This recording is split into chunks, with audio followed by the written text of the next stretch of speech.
Assalamualaikum dan selamat siang para pembaca seputar forex sekalian. Perkenalkan, nama saya Rizky Rosadi, salah satu kontributor analisa di seputar forex. Hari ini hari Senin tanggal 9 Maret 2020.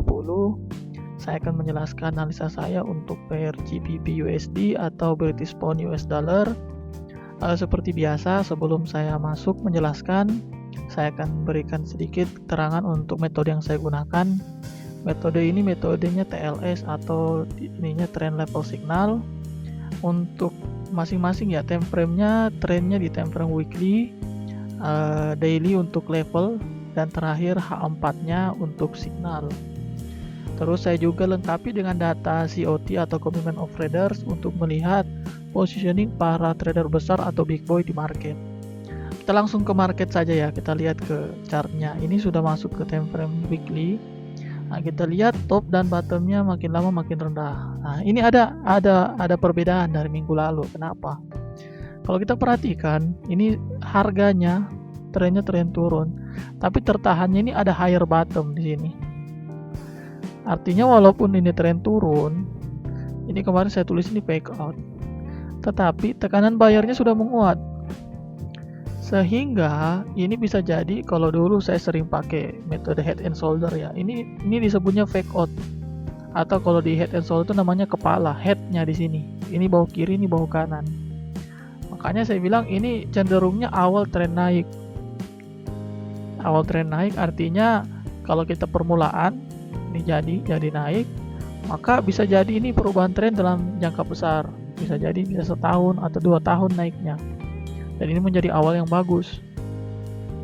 Nah, jadi tren pertama kita sudah lihat ya untuk time frame weekly-nya. Jawabannya untuk tren di time frame weekly ini awal tren naik, jadi kita ngambil posisi buy. Terus kita lanjut pertanyaan kedua, posisi buy-nya ngambilnya di mana? Nah, kita harus masuk frame daily. Nah, untuk time frame daily-nya sendiri, area buy-nya kita ambil di area demand-nya. Ini berhimpit semua ini area demand-nya, tapi kita ambil yang dekat ini. Ini di harga 1.2970 sampai 1 poin berhimpit semua 3048.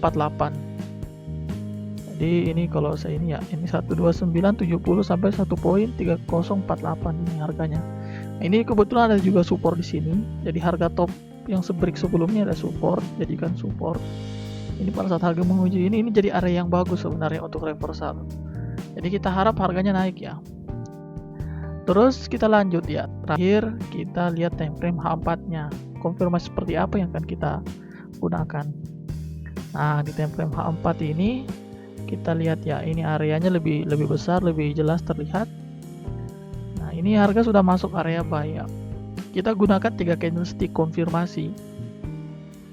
Karena ini buy, berarti kita ambil bullish engulfing, terus pin bar berarti shadow yang kita harapkan shadow bawahnya yang panjang ya.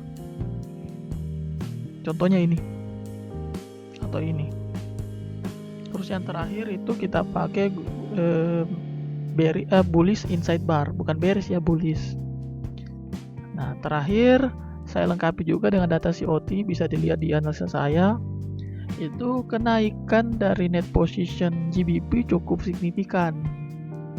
Dia naik dari 29.598 menjadi 35.000. Jadi kontrak longnya ini cukup naik, besar kenaikannya. Terus USD-nya malah melemah. Jadi ini cukup berita yang bagus sekali nih untuk data positioningnya. Jadi posisi buy kita dikonfirmasi oleh data positioning. Kita punya akurasi cukup besar. Kalau semakin banyak konfirmasi, apalagi fundamentalnya juga konfirmasi, wah itu jadi trading yang reasonnya cukup bagus untuk ngambil buy. Oke, sebelum saya akhiri, saya rekap dulu sedikit. Yang pertama itu trennya awal tren naik ya, awal tren naik, jadi kita ambil buy, simple saja. Terus yang kedua, area levelnya di daily tadi ini saya sudah ini 1.2970 sampai 1.3048. Terus terakhir apa yang kita nunggu di area ini?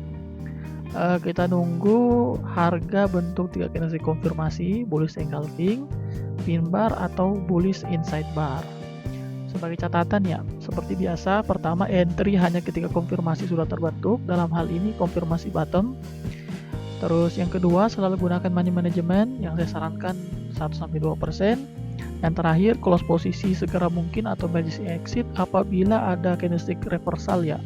Karena ini naik, berarti kalau kita lihat daily-nya ada bearish engulfing, ada piercing line tapi yang menghadap ke bawah, atau long shadow atas yang kayak begini, kita bisa close dulu.